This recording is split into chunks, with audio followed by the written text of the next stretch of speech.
इस वीडियो में हम आदर्श और अनादर्श विलयनों के बारे में समझेंगे।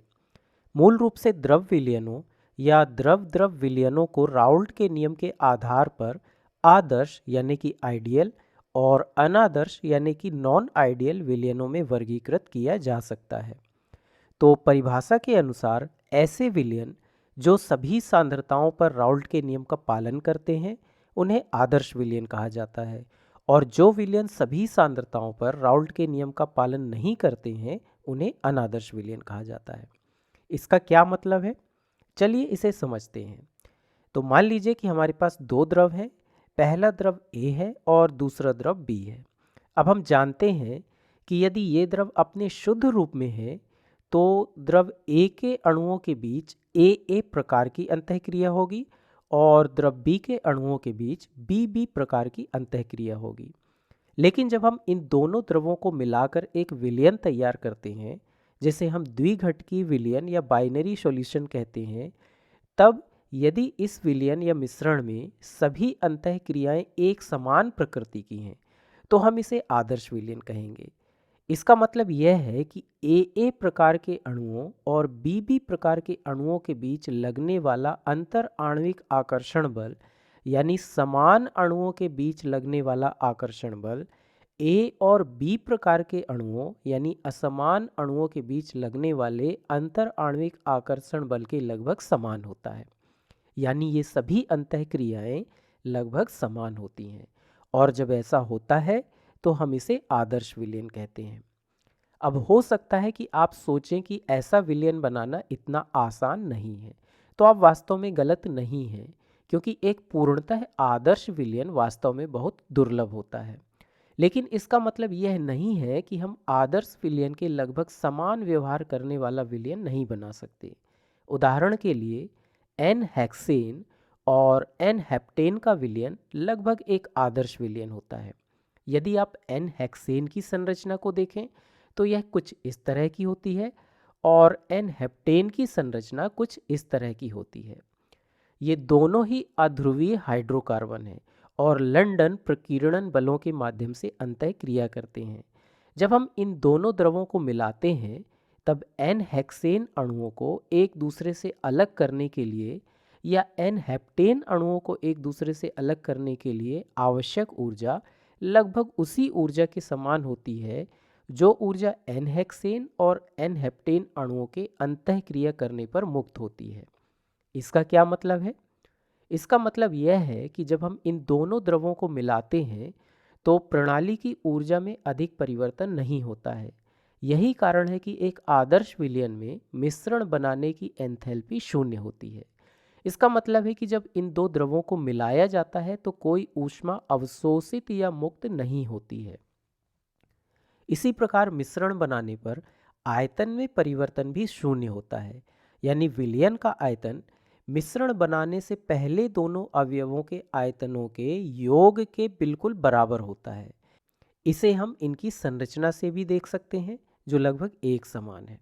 इनकी संरचना इतनी समान है कि एक द्रव का अणु दूसरे द्रव के अणु का स्थान ले सकता है, या एक द्रव का अणु दूसरे द्रव के अणुओं के बीच के स्थान को भर सकता है। इसके परिणाम स्वरूप दोनों द्रवों को मिलाने पर बनने वाले विलयन में आयतन में कोई वृद्धि नहीं होती है। ये एक आदर्श विलयन की विशेषताएं हैं।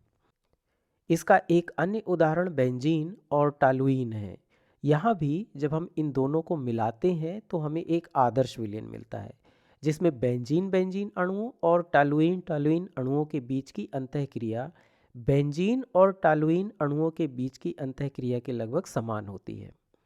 अब समझते हैं कि अनादर्श विलयन में क्या होता है।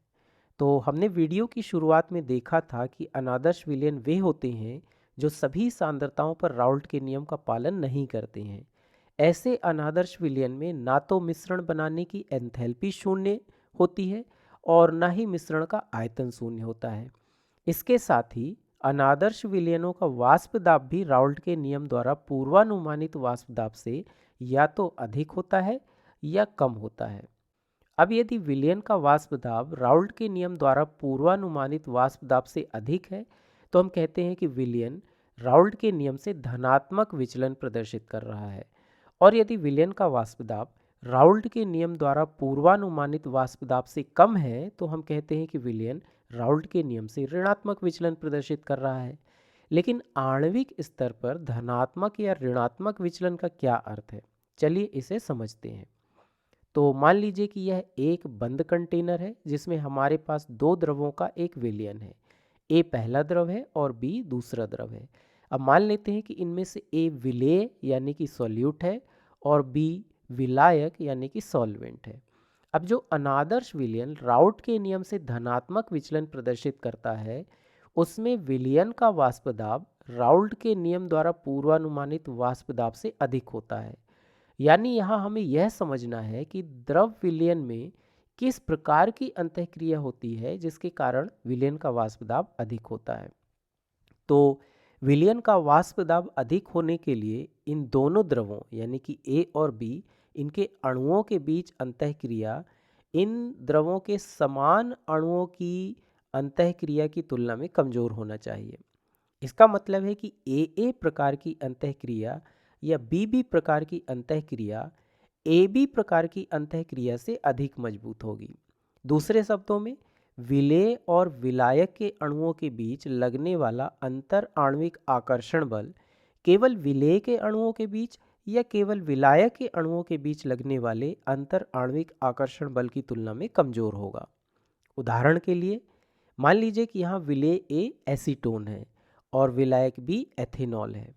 अब यदि हमारे पास केवल एथेनॉल होता तो एथेनॉल के अणु हाइड्रोजन आबंधों के द्वारा आपस में जुड़े होते। चलिए इसे संरचना बनाकर समझ लेते हैं। तो एथेनॉल को हम लिखते हैं CH3CH2OH।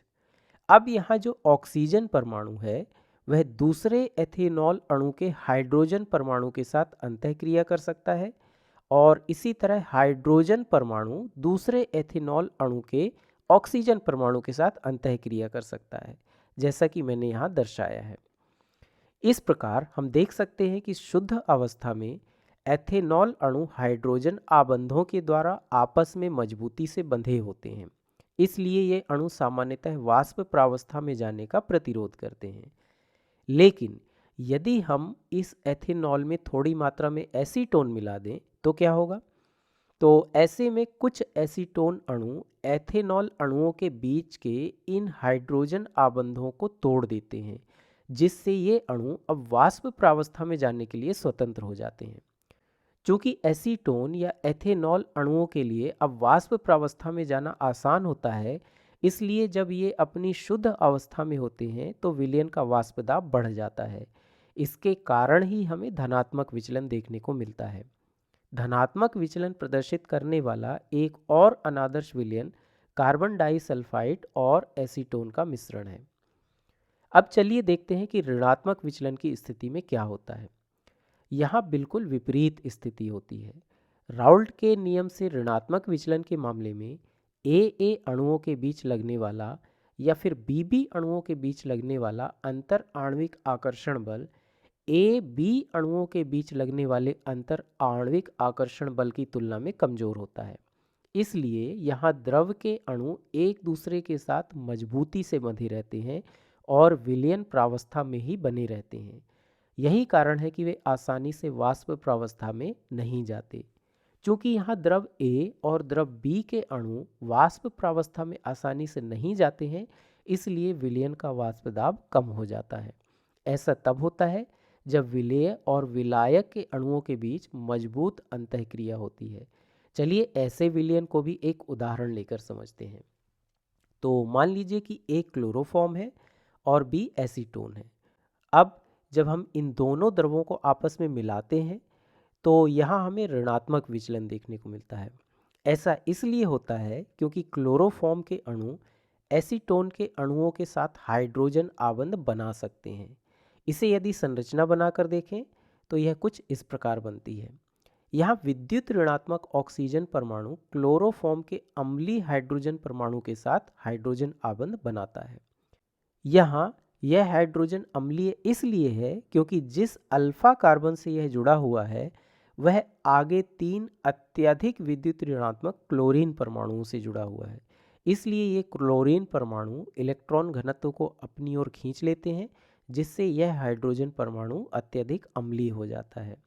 इस प्रकार यह मजबूत हाइड्रोजन आबंधन इन अणुओं की वाष्प प्रावस्था में जाने की प्रवृत्ति को कम कर देता है और इसके परिणाम स्वरूप विलयन का वाष्प दाब कम हो जाता है, जिससे हमें राउल्ट के नियम से ऋणात्मक विचलन देखने को मिलता है।